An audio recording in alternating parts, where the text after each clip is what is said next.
Good morning, everyone. Meeting will come to order. Clerk will note the roll. There is a quorum. We have the minutes of the April 19th meeting before us. Representative Carlson moves approval of the minutes of April 19th. Are there any corrections, additions, changes to the minutes? Seeing none, all in favor of approving those minutes, say aye. Aye. Aye. Opposed? Motion prevails. The minutes are approved.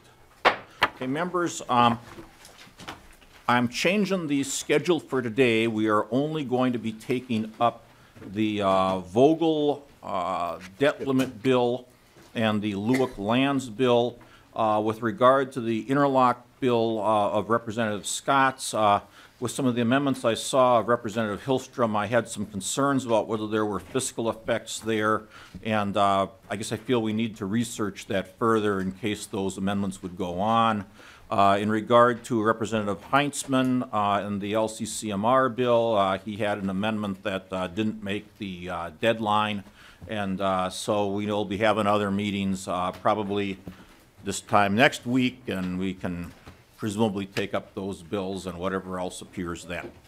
So we have two bills on the schedule for today. Representative Carlson. Yeah, just a quick question then, because you had basically waived for the omnibus bills the 24-hour rule. Is that now going to be hard and fast then for the remaining legislation that would come through? Well, Representative Carlson, I guess I always wanted to be deferential if there is something that comes up. I mean, the committee rules say the chair's got discretion to allow the amendment, and certainly I, will consider other amendments, but we kind of had waived the 24-hour rule on all the omnibus bills just because of the way the schedule was. We were getting a situation where, for most of them, we would have the bill referred to us, in the afternoon of the meeting that we were taking up the bill, and so it really wasn't practical to have a 24-hour rule for those. But I guess I would still like for public notification and staff to try to have people live with the 24-hour rule. Well, Mr. Chairman, the reason that I raised the question, there is a bill out there that I am quite concerned about when we will be taking it up, and also what the timeline might be, and that's the bonding bill.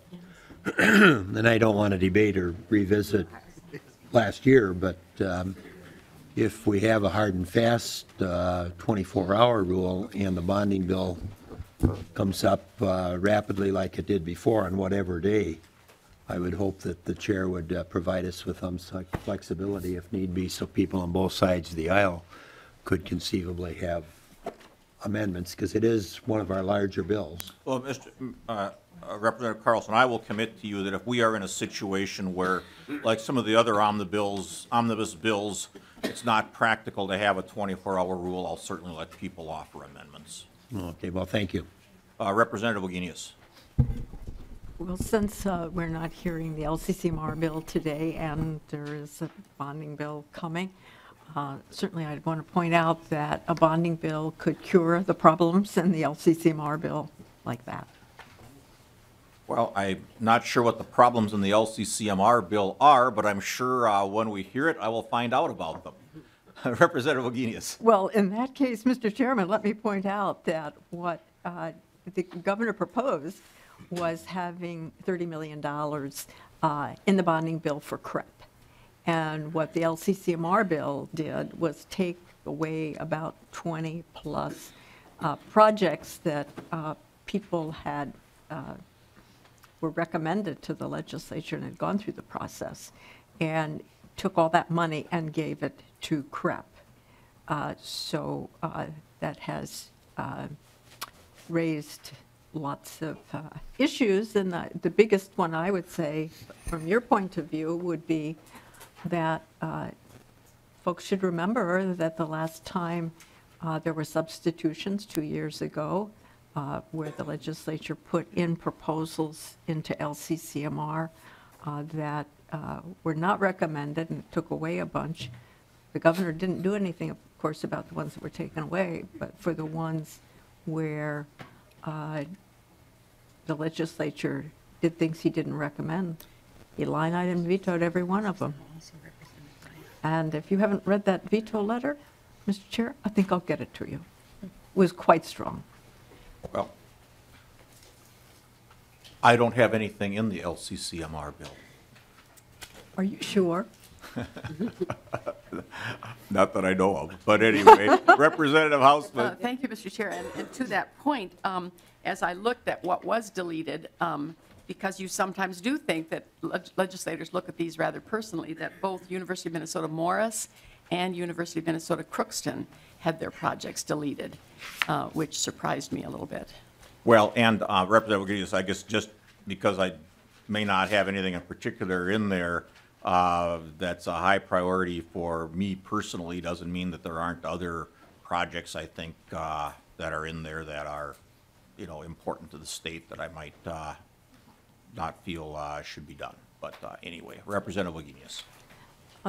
Do not use the criteria important to the state. Use the criteria important to my own district. Well, Representative Torkelson. Thank you, Mr. Chair.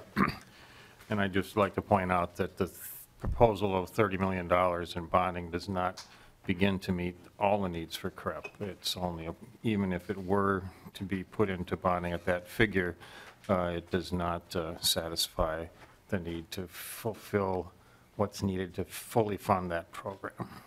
Well, and I think, to be fair, the fact that the governor's recommendations are not what is in the LCMR bill, I'm not sure that necessarily constitutes a problem for everyone on the committee. But anyway, Representative Wagenius. I think Representative Torkelson has just told us that he can solve the problem by fully funding CREP. I appreciate that, Representative Torkelson. He's not bonding anymore. Oh, you're not bonding anymore? Representative Torkelson, have you got a new portfolio of which I'm unaware? Thank you, Mr. Chair. Thank you, Representative Wagenius. I don't think I can quite fit that into the transportation bill. Well, given the other things, maybe. All right, seeing no further discussion, I think, I don't see, is Representative Lueck here? Oh, there he is. All right, Representative Lueck, please come forward.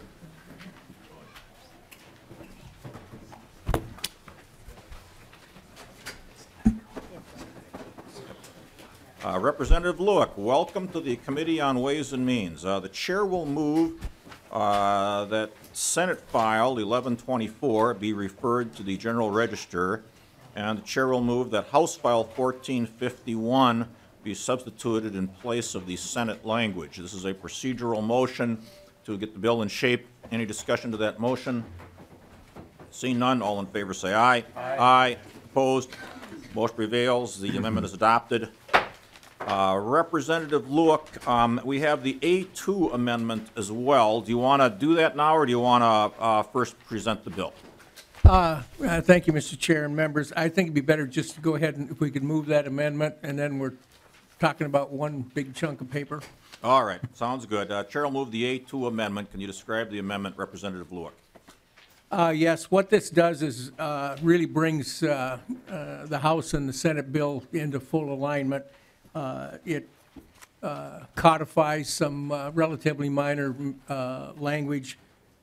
Give you some examples here. We changed from Commissioner of Administration to Director of Minnesota Historical Society on page 14. We needed to carve out a piece of property in the bill that belongs to the Historical Society. We had to put in a very specific surveyor's description to pull that small piece out of there. That's in the amendment. We go a little further. There's another spot where we say must, and we want to change that to may to give the DNR a little bit of flexibility. And then we had a judicial ditch authority issue we needed to clarify. That's in the amendment. It's a pretty big, healthy technical amendment, but it's really some fairly technical issues. Doesn't really change the substance of the bill. All right, any discussion of the A2 amendment? Seeing no discussion, all in favor of the A2 amendment, say aye. Aye. Opposed? Motion prevails. The A2 amendment is adopted. All right, Representative Lueck, can you tell us about the lands bill? Yes, what this bill does is it essentially combines 19 different bills that came in the House and the Senate. It provides for counties to be able to sell about 1,200 acres of public land back in the private sector. That is expected to net them about $2.3 million.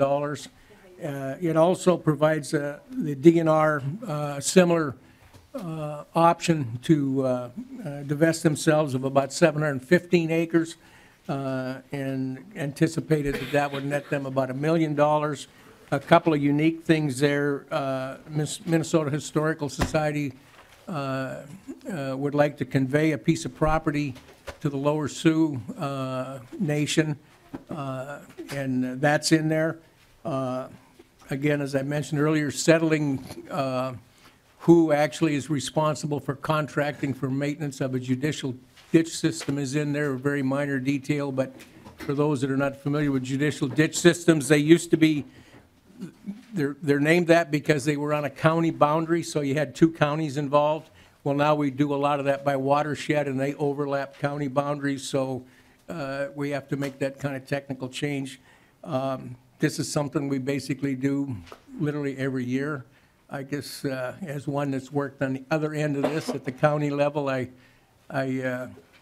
find it's probably unnecessarily complex at this level as it is at the county level, and there's a whole area we probably need to reform. But that's neither here nor there. But anyway, I would ask for your support. We're working with the Senate, and I would want to thank both Senate House staff and the DNR staff, because there's a huge amount of detail work that goes into this, making sure land descriptions are accurate, and we know who really owns what land out there. With that, I would stand for any questions, Mr. Chairman. Representative Carlson. Yeah, Mr. Chairman, looking at our House research summary, I see a lot of the bills on the list came in from what I'll call Lake Country, although with 10 or 15,000, I hear both numbers were statewide Lake Country, I guess. But the question I have has three parts to it.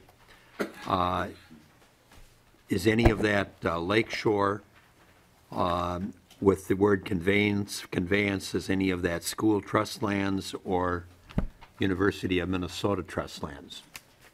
And maybe that's a question for DNR. I wouldn't expect that the author necessarily knows what all the parcels are, but I would like to know if any lakeshore is involved with either the sale or conveyance, and then the trust lands as well. I'd say that if you want to go item by item, certainly the DNR can do that. The short answer is on lakeshore, absolutely. It's state law that requires that anytime a piece of lakeshore property goes tax forfeited, in order for the county or the DNR to dispose of it, they have to come to the legislature to do that, and that includes stream shoreline too, not just lakeshore. There's some difference there. On the school trust land, no, there's no conveyance of that or other trust land. There is an element in there where we very clearly specify that some surrounding land, if it's sold, that we have to have an easement to some school trust land. I believe that's in the Roseau County area. So that's two answers, but certainly if you want to go over piece by piece, the DNR can do that level of stuff. We've got, I think there's 19 different, at least 19 different parcels involved. Yeah, Mr. Chairman, my question was more a general one, at least initially. Are any of those parcels lakeshore? And I think you're saying, yes, there are some that are. I'm not necessarily needing a description of each and every one, but we do have some lakeshore on the table, and when we start selling lakeshore, that can become pretty controversial in a hurry. Some of us served with Willard Munger, and he used to say on the House floor that we don't make any more lakeshore, and he was concerned about what might happen relative to lakeshore and maintaining public access and public domain and so on. So that would be the purpose of my question, and I think I've got the answer I was looking for. Yes, there are parcels that are lakeshore. And, Mr. Chair, if I could, to follow up a little more, you're absolutely right that, and I speak now from circumstance where in a plat, for example, they have a fire. They lose the building, it's an elderly couple, and they just let it go. It ends up tax forfeited. That becomes a question of, okay, is the best use to put that back in public hands? The DNR locally and at the state level looks very carefully to make sure that we don't put something back into public hands that might better be used for a lake access or that type of thing. So from seeing it from both ends, I'm very comfortable with the level of detail that the DNR does on every one of these parcels and make sure that there's a look that so we've got more than one. It may be to the advantage of the county to get it back on the tax rolls, but it may also have a wider purpose, and I'm very comfortable that the DNR does a very thorough scrub on that. Yeah, Mr. Chairman, Representative would it be possible to have DNR come down and assure us that none of that lake shore would be in that category of Yeah. perhaps being better Yeah. held in the public domain? And I think you're the real estate person for DNR, if I recall. So Hello, welcome to the Committee on Ways and... Did you hear the Can you question? state your name for the record and give us your testimony?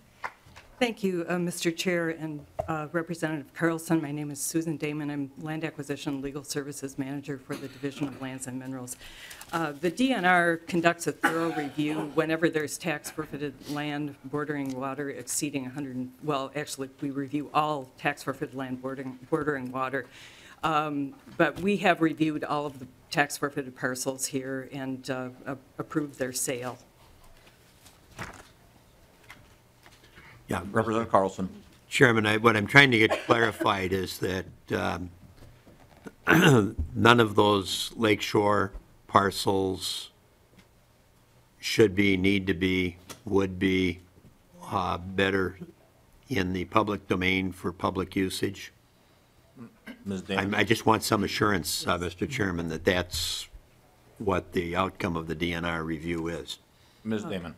Mr. Chair, Representative Carlson, yes, the DNR review of these parcels was that it would be better to return these lands to private ownership. What's the criteria? Representative Carlson? Yeah.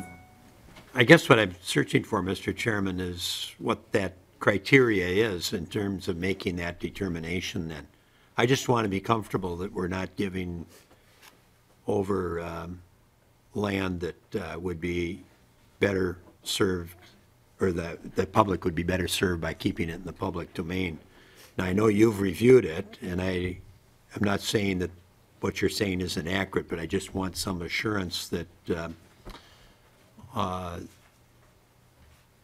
under the best case circumstances, that none of that would remain in the public domain for public use. Ms. Damon. Mr. Chair, Representative Carlson, when the counties want to sell tax forfeited land, they submit those lands to the DNR for review, and those are sent out in the region where the land is located. They're sent out to all of the DNR disciplines, including ecological water resources, including fish and wildlife, and the other divisions of the DNR. And there are, in some instances, we do request that an easement, conservation easement, be reserved on the lands bordering public water. We don't in all cases, but the disciplines review whether they believe that the land would be better suited in public ownership, and if that is the case, they will convey that to the county and request a transfer of the land to the DNR. In this case, these parcels have all been reviewed, and there are at least in section 31, for example, there we did request a conservation easement in accordance with Minnesota statute section 282.37 before those lands are conveyed. But Otherwise, we determined that these tax forfeited lands, that they're not needed for natural resources purposes. Okay. Thank you, Mr. Chairman. I'll just point out that when I mentioned Willard Munger, when I rotate between the fourth floor and the second floor after various elections, those are both offices that Willard Munger occupied. So when some of people concerned about the environment come in, I tell them that Willard Munger is looking down at what my decisions are in that office. All right. Thank you. Representative Hausman. Thank you, Mr. Chair. Just to follow up on that just once more, because what Representative Munger said, those of us who served with him, he used to look at the 7-county metro area and realized that some visionary a long time ago took steps to assure that there would always be public access to those lakes. And he was always fearful that unless we had a state approach with Greater Minnesota lakes, that there would come a time when public access was so limited. So I think it's more that issue of, do we have sort of some bottom line that assures this issue of public access across the state? That's what I'm still. Ms. Mr. Damon. Chair, Representative Hausman, I can give you an example. There is a DNR parcel here, Big Stone Lake, and it's a small parcel and it's difficult to access for fishing, but there is other public land on that same lake. And so I believe that those are the types of things that the staff who review the parcels are looking at. And so, Mr. Chair, so that is a consideration that you have as you look at these. What's the issue relative to public access? Ms. Damon. Mr. Chair, Representative Hausman, yes, I believe that is one of the criteria that's reviewed. Okay, other discussion to Senate File 1124. Representative Drazkowski. Thank you, Mr. Chair. Ms. Damon, when you made your presentation, you said that the DNR approved these lands. Can you tell us what you mean by approved? Mr. Chair, Representative Drazkowski, we have conducted a review in accordance with law. When the county wishes to sell land bordering, tax forfeited land bordering water, that first goes to the DNR, where our regions conduct a review of the land, and we determine whether we have concerns about the sale, and in the instance where the sale would require legislation, we will tell the county that we have no objection if they seek legislation to sell the tax forfeited lands. And as I mentioned, sometimes we will ask to reserve a conservation easement on the land bordering water before that sale occurs. Representative Drazkowski. Thank you, Mr. Chair. So, Ms. Damon, actually, it's truly a recommendation that the DNR provides. I didn't think they had authority to approve or disapprove. Is that correct? Ms. Damon. Mr. Chair, Representative Drazkowski, that is correct. We make a recommendation. Thank goodness. Thank you, Ms. Yes. Damon.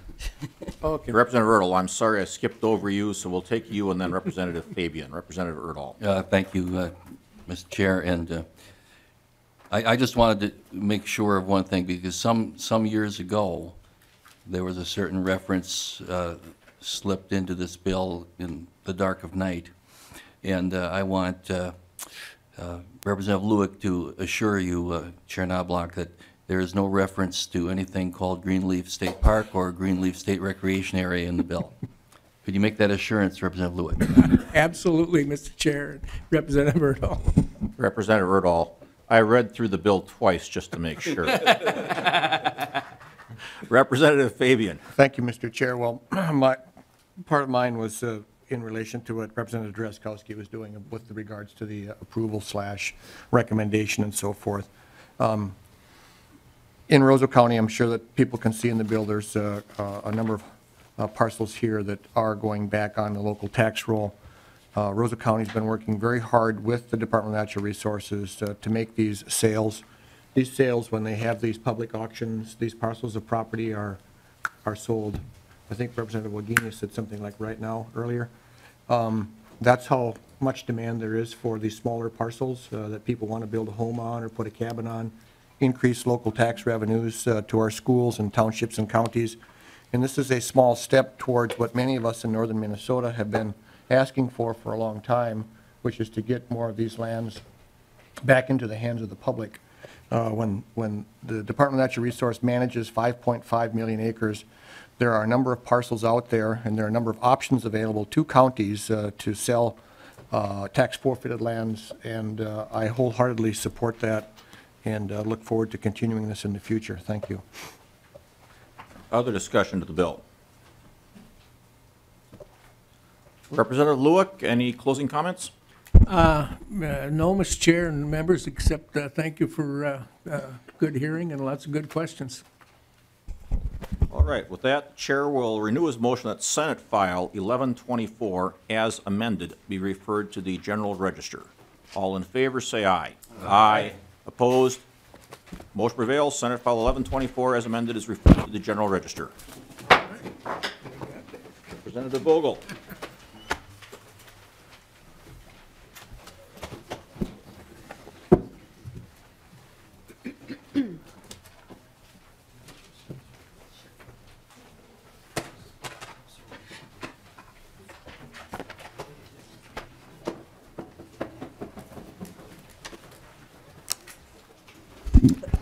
Representative Vogel moves that House File 1323 be referred to the General Register. Representative Vogel. Thank you, Mr. Chair and fellow committee members. House File 1323 sets a 3.5% cap for bond payments paid out of the non-dedicated general fund revenue and a 5/8 of 1%, 0.625% cap for non-GO obligations. It puts in place the cap in addition to the guidelines that are already used and will most likely continue to be used by MMB. The current guidelines address how much can be borrowed. HF 1323 addresses how much of the general fund can be used for the payments. The analogy I've used is to say that in relation to like a home mortgage, the home purchaser is told what they qualify for, which is the amount of the outstanding debt they can have on their home, and generally that protects the lender because it defines the equity position relative to the collateral that's available. In addition, though, they need to know how much they can afford to pay from their personal income toward the mortgage, and this is known as the debt service ratio. And what that ratio does is it really protects the borrower because it looks at how much can they afford to pay and doesn't get them over their head relative to the mortgage. The MMB guidelines address the qualify for amount, since they state how much debt can be outstanding and how quickly it needs to be paid off. The collateral in this case, of course, is the taxpayer because we're issuing obligations that are backed up by the full faith and credit of the state to pay taxes.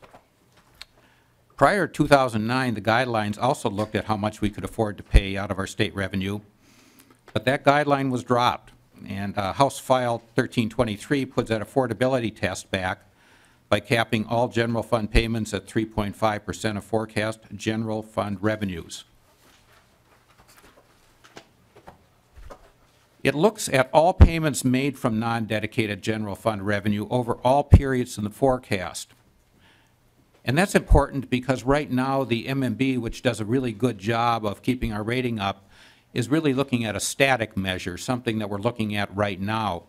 What 1323 does is it puts in place a mechanism to not only look at where we are today, but to look at where we will be tomorrow relative to our forecast.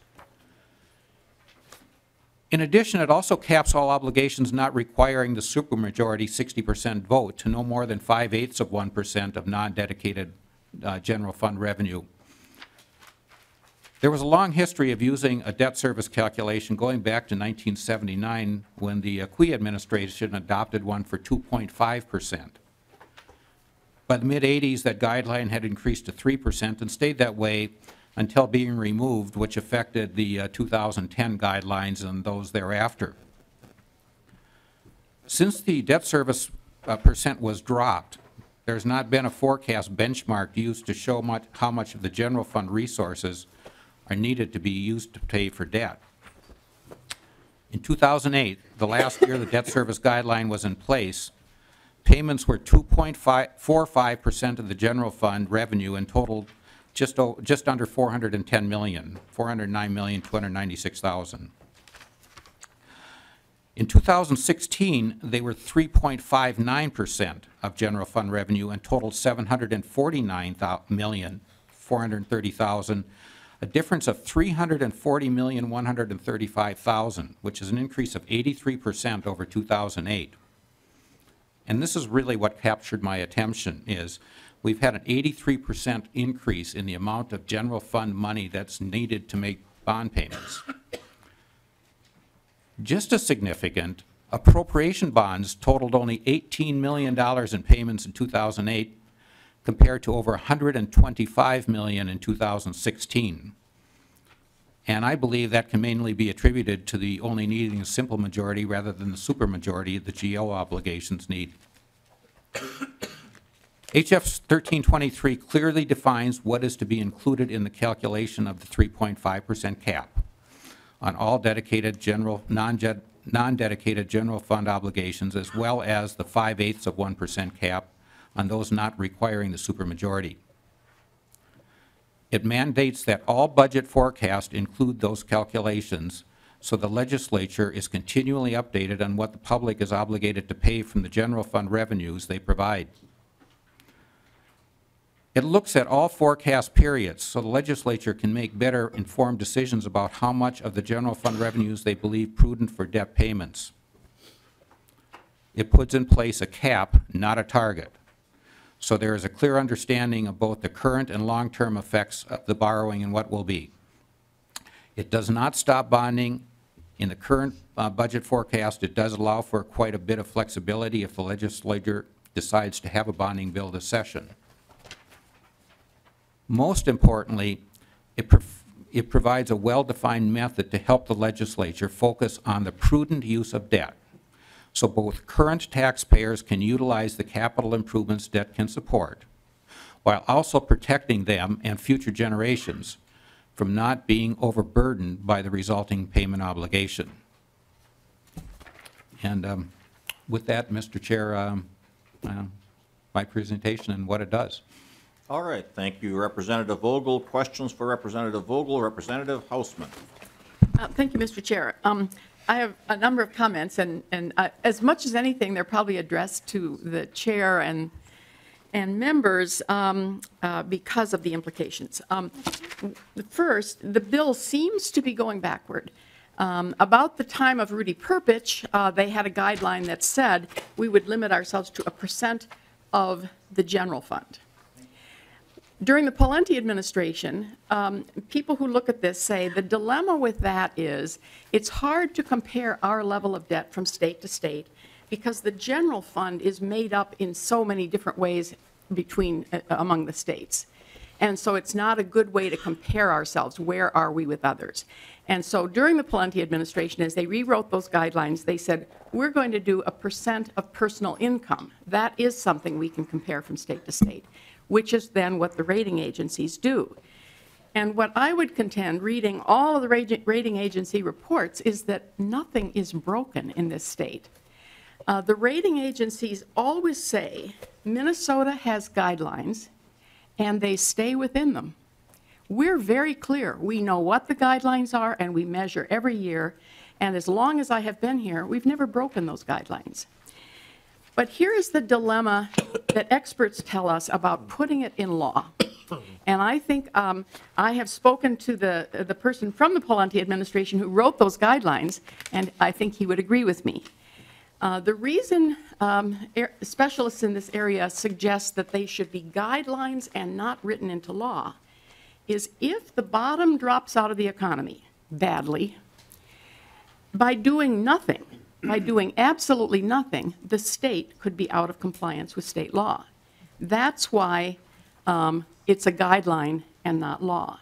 And rating agencies rate us very well based on the fact that we have them, we're clear about them, and we stay within them. My dilemma with this bill this year and my bewilderment this year is that right now we're on a course where we don't have much balance in the debt we're taking on. And I can't view this bill without remembering what we did in the transportation bill, which I think every member of the majority voted for. In that bill already, we borrowed $1.3 billion for roads and bridges. Further, there was a recommendation, which we'll see whether Representative Erdahl takes up, that another $200 million would be in the bonding bill for general obligation bonding for roads and bridges. That would mean this state would be borrowing this year, just for roads and bridges, $1.5 billion. And you look at the impact of this bill, what does that say about the traditional GO bonding bill, where we have to take care of the needs of the entire state, higher education, wastewater infrastructure, corrections, military affairs, veterans. Mr. Chair, you have a state prison issue in your area that for a number of years has been crying out for a solution. I can just look around and see the projects that are of significant issue. I think probably higher education in your part of the state too. So it is bewilderment about this bill in the context of what just happened in the transportation bill and what that means for the GO bonding bill. So confusion, what seems like a step backwards. It is not advised by experts in this area, and clearly seems in conflict with what we're doing in transportation. If we actually are at the point of $1.5 billion borrowing just for roads and bridges, there are some who would say, we're right, you know, MnDOT has its own guideline, which we measure as part of the total debt. And that $1.5 billion puts us right at that, talking about maxing out the credit card, we're maybe maxing out MnDOT's credit card. And how it fits in the context of this bill has been just a bewilderment for me to figure out. It just isn't making a lot of sense to me right now. Representative Vogel? Thank you, Mr. Chair. And I took notes. I guess I'm curious, specific questions maybe. Okay, I wasn't sure if you wanted to make a response to that. You don't need to if you don't want to. I could go to the next person. Yeah, if there is a question, I'd certainly be willing to. Okay, there's not a question. Okay, I'm sorry. All right, Representative Erdahl? Thank you, Mr. Chairman. And Representative Vogel, what is the impact on appropriation bonds? Representative Vogel. Mr. Chair, Representative. The impact right now would be that there'd have to be a cooling off period before there's appropriation bonds issued. Right now we're at about between $125 and $130 million a year that we're spending on appropriation bonds. And relative to the revenue forecast, you probably wouldn't be able to issue those type of bonds and probably getting out to about 2020 the way it looks right now to fit into the 5/8 of 1% guideline there, or rule there. Representative Erdahl. Thank you. Then, well, you know, Representative Vogel, I want to thank you for bringing this up. I think it's reasonable to be concerned if our debt service, you know, exceeds what we're bonding for. You know, we should have a limit, but we do now. It's also wise, I think, to consider why we bond. We bond because there is a great need that bonding meets. Now, I fear that the result of the limit you're suggesting would mean never catching up with our needs regarding our state infrastructure. Now, there are other things that we can do, of course.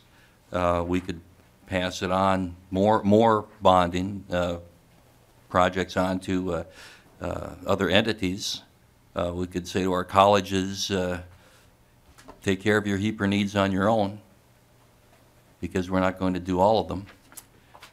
The result probably would be higher tuition.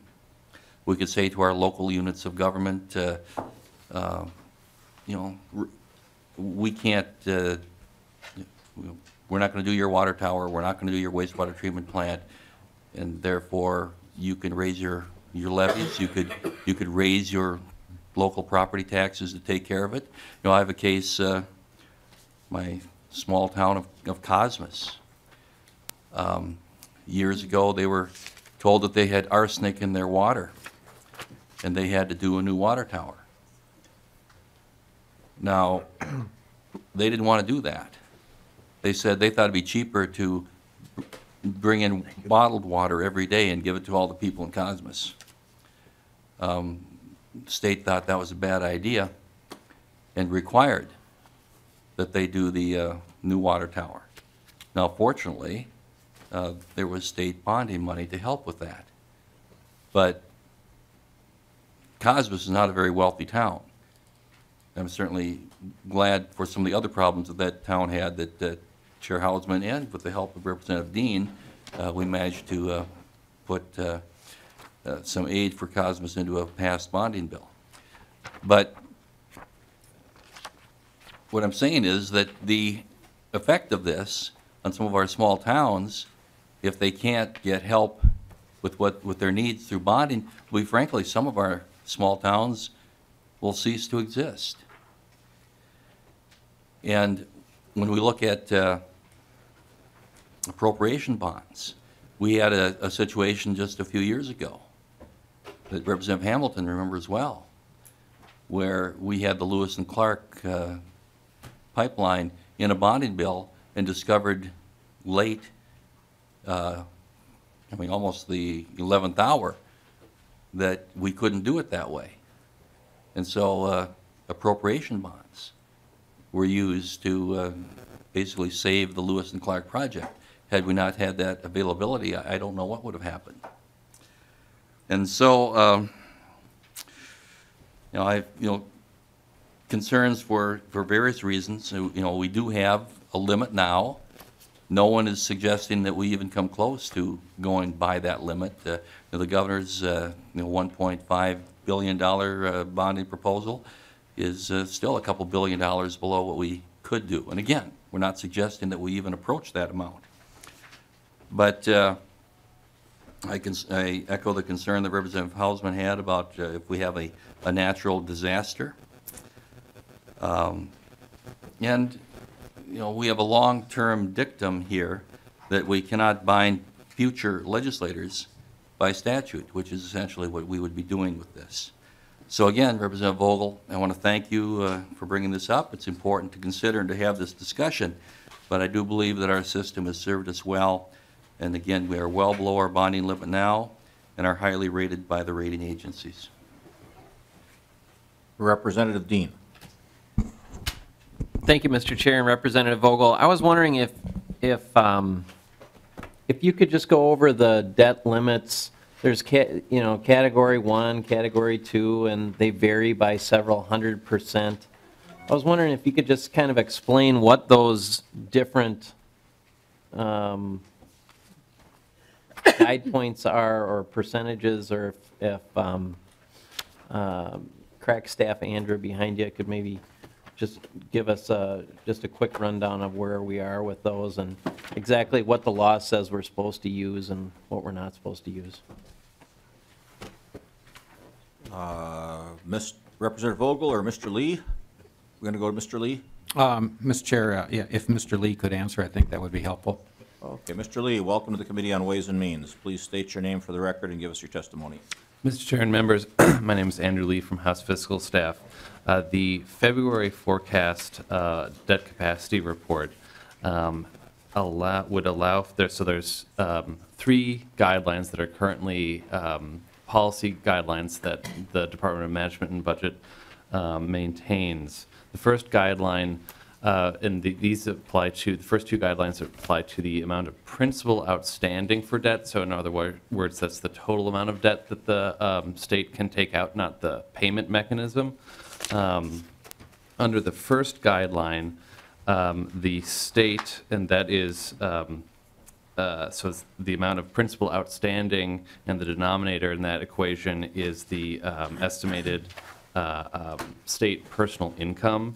So under that guideline, the state cannot exceed 3.25% of state personal income.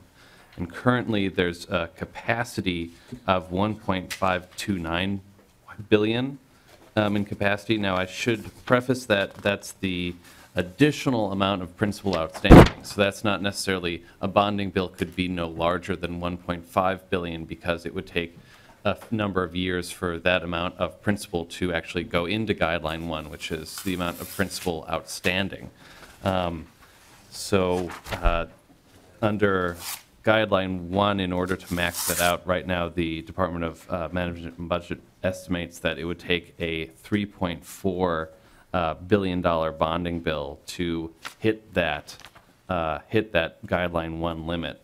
And then Guideline 2 applies to both principal outstanding and authorized but unissued debt. So in other words, that's debt that the state has authorized, but MMB hasn't had to sell yet because there hasn't been a cash flow need for the debt. And under that guideline, there is a estimated additional maximum capacity of 7.2 billion. Whoa. And that applies to 6% of state personal income. So it's roughly double the Guideline 1.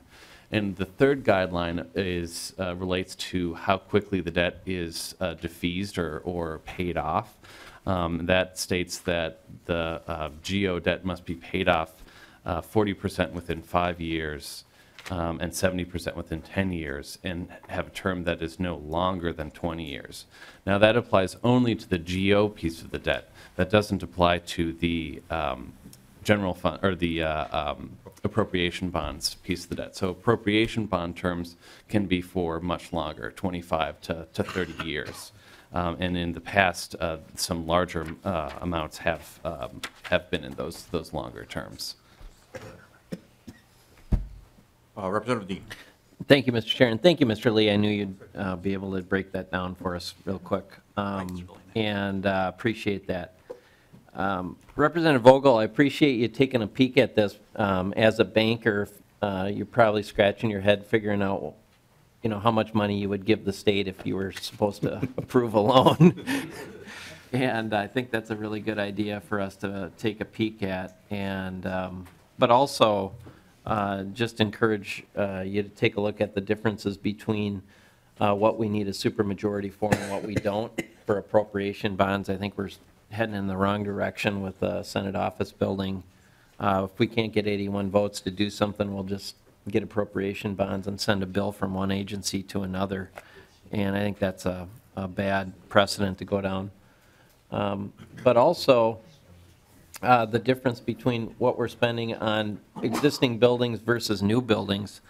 And I think it was a long time ago, I was on a bonding tour with Representative Wagenius, and we were talking about energy efficiency at one of the campuses, and she said if you were really worried about global warming and, you know, how much energy we're using, we would re-insulate the buildings instead of using a like amount of money to purchase solar equipment, I believe, at that time, and just looking at the, you know, the return on investment.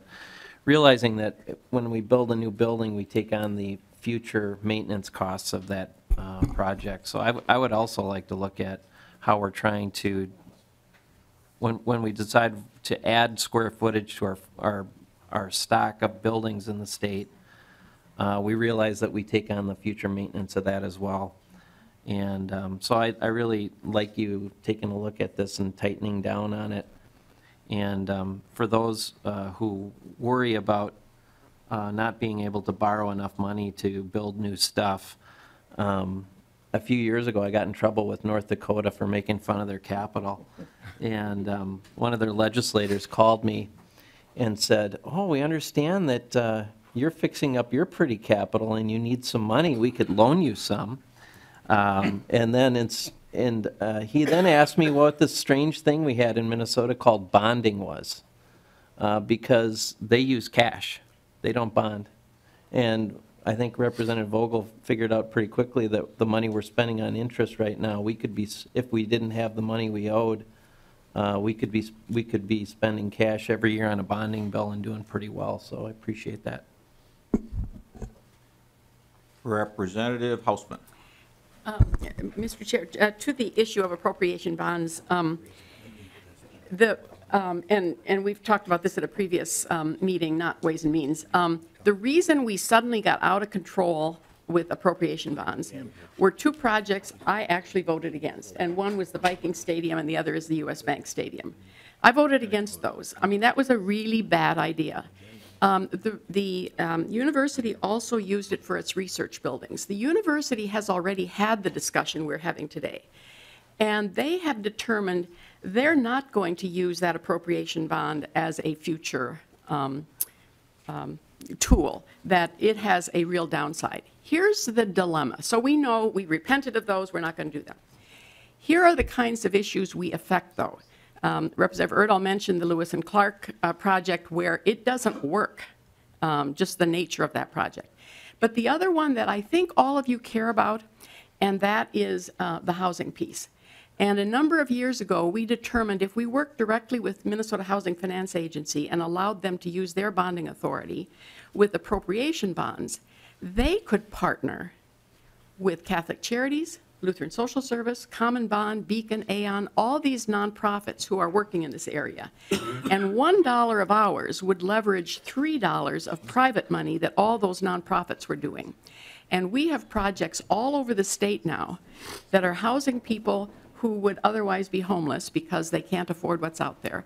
And we use the appropriation bond. And so he said, we need a cooling off period. The one that we most directly affect with a cooling off period for appropriation bonds is housing. And I think as, in a bipartisan way, we've begun to come together around recognizing that the issue of affordable places to live is an issue. Representative Dean's last comment about spending cash for debt service, that is precisely why I'm confused about what we've already done to begin to borrow either $1.3 billion or $1.5 billion for roads and bridges. You may have seen that I passed out on the floor when the transportation bill was up how much in the highest year we will be taking off the top for debt service before we build a road or maintain a road. It's well over $100 million, that 1.3 or 1.5 billion in borrowing would do. So the confusion of the road we're going down, where we've already borrowed this legislative session an enormous amount for roads and bridges, and this bill now gets in the way of only the other piece that's still open, and that is everything else that requires infrastructure. Okay. Other discussion. Representative Anderson. Thank you, Mr. Chair. Representative Vogel, you serve on the State Government Finance Committee with me, and we've had those discussions about building maintenance and the costs that we have and the number of buildings that we have and how you compare that to the private sector. And we see that as a state, we're paying a lot more than what you would have in the private sector. So I am concerned when we are looking at taking on more of these things and what it means to the general fund. And just looking at, these limits that Mr. Lee outlined, it kind of reminds me of first time we went into the bank to buy our first home. And they told us that we qualified for a lot bigger home than what we truly felt that we could afford. And thank heavens we said no to that, realizing that if we had done that, we would be underwater right now because there is no way that we could have paid that amount. And that's how I look at, the limits that we have right now. To me, they're kind of a false limit. I mean, they're a $7.2 billion on the authorized unissued debt, and the $3.4 billion on the total debt. I mean, these are not what I would consider real limits. They're just more there for window dressing. And so I do think we need to take a harder look at this and maybe rein some things in. And I know that doesn't make Representative Erdahl happy, but my concern is there are things that we have that are emergencies that we do need to pay cash. And, I think about the healthcare issue that was put upon us here just, this year and some of the issues that we had to deal with there. I think about the bird flu emergency. We did pay cash for some of those things too. So if we consume our general fund dollars by the debt that we have, I think that we are putting ourselves in a difficult position down the road that we will experience some unintended consequences. So I do appreciate you bringing this bill forward and having us take a hard look at this to make sure that we are setting ourselves up for good fiscal management down the road. for the sake of all of our communities across the state. So thank you for doing this bill. Out of the discussion of House File 1323. Representative Vogel. Mr. Chair, for clarification, and actually the 3.5 is a higher percentage than I initially started off on this endeavor with probably almost 2 years ago now. It does allow in 2018 relative to the current revenue forecast $1,820,000,000. So this is not a frugal number, and that's why I made it important to say it is a cap, not a target. And it goes out to, using the current revenue forecast and assuming 800 million in even years, and 800 million this year even, and then 230 in the odd years. It goes out to 2.5 billion in 19, 3.3 in 20, and 3.1 in 21. So this isn't going to stop bonding, and that wasn't my intent with this bill. The intent is to start looking ahead and seeing what's happening here with the payments and putting a cap on it that's prudent, that we can rationally set now when we're not under stress, because, you know, I guess I've gone through enough issues with people that got into trouble with debt to see that the best time to look at managing your debt is when you're not in a fiscal bind. If we think we're going to be better at managing debt or issuing debt when things get tough, that's when you can really put yourself into a box that you will never get out of. So by doing this now, we are not going to put a cap that is so artificially low that you can't possibly have a bonding issue that's probably, this is probably in excess, I would hope, of any bonding issues that are being looked at. So I just wanted to make a clarification that this is not a cutoff of bonding. It is a cap, not a target. Representative Hamilton.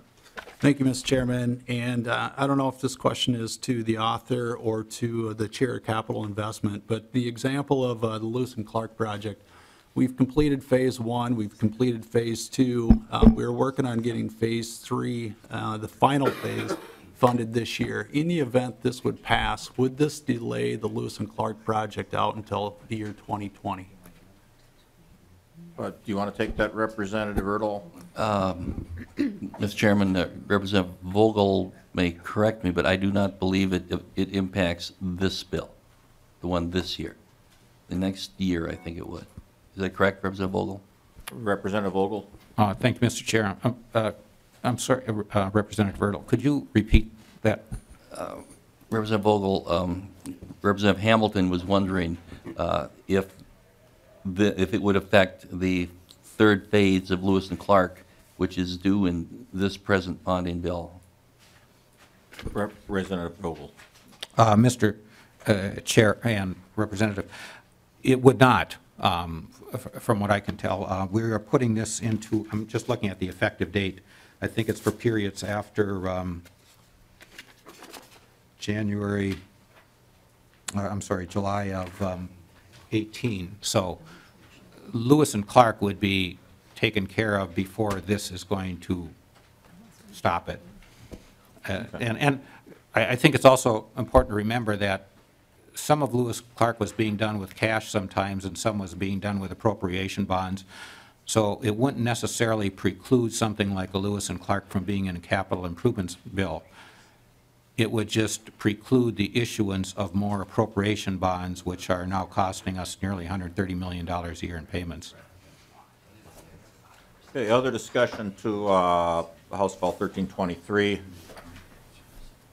Representative Carlson. Yeah, Mr. Chairman, just a quick question, maybe of our fiscal staff. If Lewis and Clark is not covered currently, but what would the future hold for other major projects that may have typically used appropriation bonds? What would the timeline become then? We heard 2020, but with Lewis and Clark, if Lewis and Clark moves forward, there may be other needs out there then that would be stopped for some period of time. And do we have any idea how long that stop would take place? Mr. Or Lee. cooling off period, I think is what was used, yes, earlier.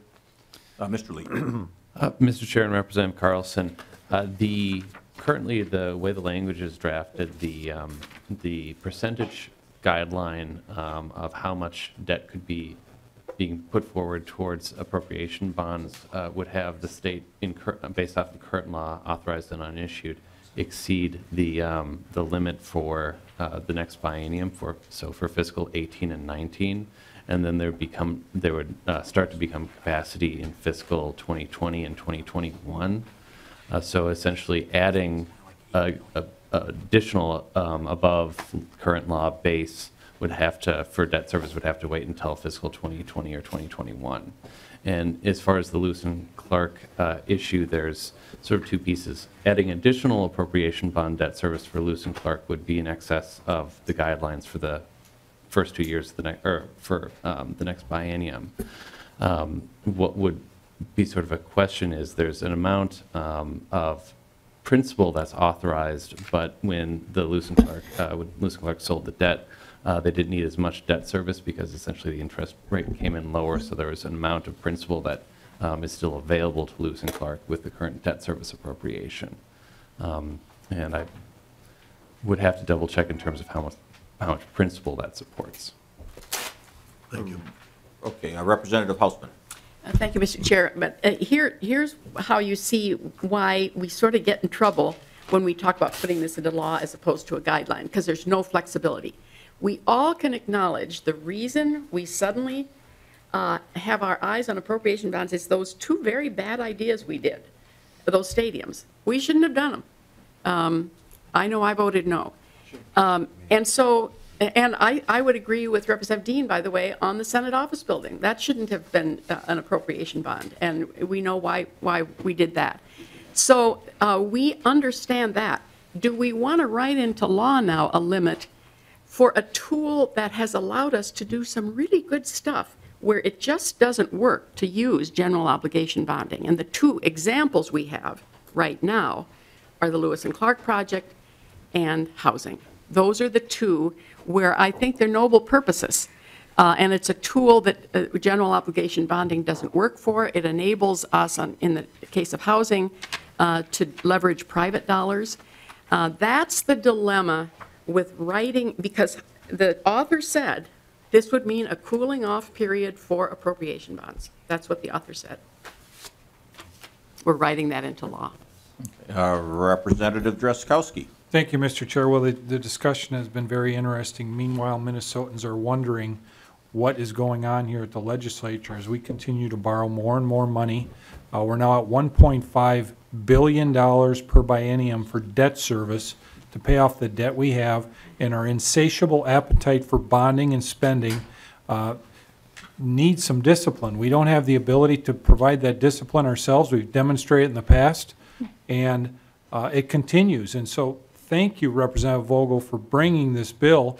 We don't have anything written in law right now to tell the state of Minnesota and direct the legislature as to what a limit should be. All we have is something that the agencies happen to have in law, which the last time they were about to be surpassed, the governor and the agencies basically rewrote it and took the ceiling and lifted it up higher. That's how they dealt with it. Now, I would rather see a constitutional amendment and see the people of Minnesota weigh in and provide that discipline that this place seems to be so badly lacking. But Representative Vogel, at least your bill brings forward what I think is probably the first step, a very prudent measure by you, as articulated by yourself very well in this, and I just want to thank you for bringing it forward. Representative Vogel, any closing comments? Thank you, Mr. Chair, and committee members for a good discussion. This is it seems simple, but it's also very complicated, of course. I believe it's something that we have to address. What the bill does is really, yes, it does put in statute a limitation. I think a high enough limitation that it certainly gives us reason to be able to work within it. And it actually is relative to the guidelines that we're now using, probably not that dissimilar. What it does, though, it adds to a long-term discussion. Right now, we get a number that says you can bond up to this amount, and all of a sudden we think that we can spend that amount. and it's kind of like extra revenue every biennium. Borrowing is not extra revenue. Borrowing is something that we're doing now, taking from our future income and those of our kids and our grandkids. So what we need to have is a discipline, and that's why the cap is put in place, is to put there a long-term discussion relative to a cap that we know that we can't exceed. We're now spending almost $350 million a year more than we were less than 10 years ago on bond payments. We're struggling to put together a transportation bill that looks at $600 million a year. We're struggling at looking at aid for classrooms on the formula. I think it comes to about $70 or $75 million per percent. There's a lot of other ways that that money could be used right now had we not borrowed so much in the past. The cash that we're now putting out for the payments also is important to realize, as one of the representatives noted. We are now putting out almost $200 million a year more in cash than we are bonding for. So that means that the $1,230,000,000 that is projected over the biennium, I believe it's $1,230,000,000, maybe, or is it only $1,000,000,001, whatever. However much we borrow is going to be less than the actual payments that we're making during the biennium. Just think of that if you borrowed for your house and your annual payments on your house were more than the mortgage itself. That's where we are. I'd also use an analogy of the credit card. You know, we've all probably had children that went away to college, and they got a credit card solicitation from some bank or some credit card issuer that says, hey, you just got a credit card, you got $5,000, congratulations. The kid doesn't have much income, but they know the parents do. We're the parents. We're the legislators. We're out there to take care of the taxpayers. This isn't about taking care of the credit issuers. We're taking care of the taxpayers, and that's why this bill is not about Wall Street. It's about the taxpayer. Wall Street isn't really worried about how much we're going to pay. They know that we've got the resource, the personal income of Minnesota, which is why this guideline that we have now works so well for our credit rating. They're happy to lend us the money. They'd love to lend more money because every time they lend money, they make money. What we have to do as legislators, though, is protect the taxpayer. They're the one that have to come up with the payment, and that's what this bill is about. This isn't about protecting Wall Street. This is protecting our taxpayers. And for that reason, yes, it does put a barrier in front of us as far as not going more than 3.5%, but it isn't in front of us. It's in front of every one of those people that are paying their taxes, because those are the people that are responsible for what we're borrowing. So with that, Mr. Chair, I appreciate the time that we spent, and I would like to renew my motion to have this go to the General Register. Well, Representative Vogel, I appreciate the chance we've had for a discussion on this. I think that this is a very important issue, and I'm glad that you brought this bill forward. And at this time, I'm going to lay over the bill for possible inclusion in the omnibus bonding bill.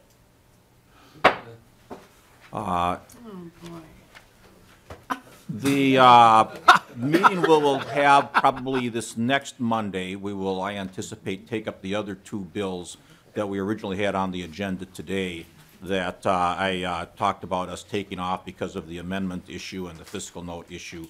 There may be other bills that come forward too. Please watch your emails, and we will be in touch about the upcoming agenda. Any other questions? Seeing none, meeting adjourned.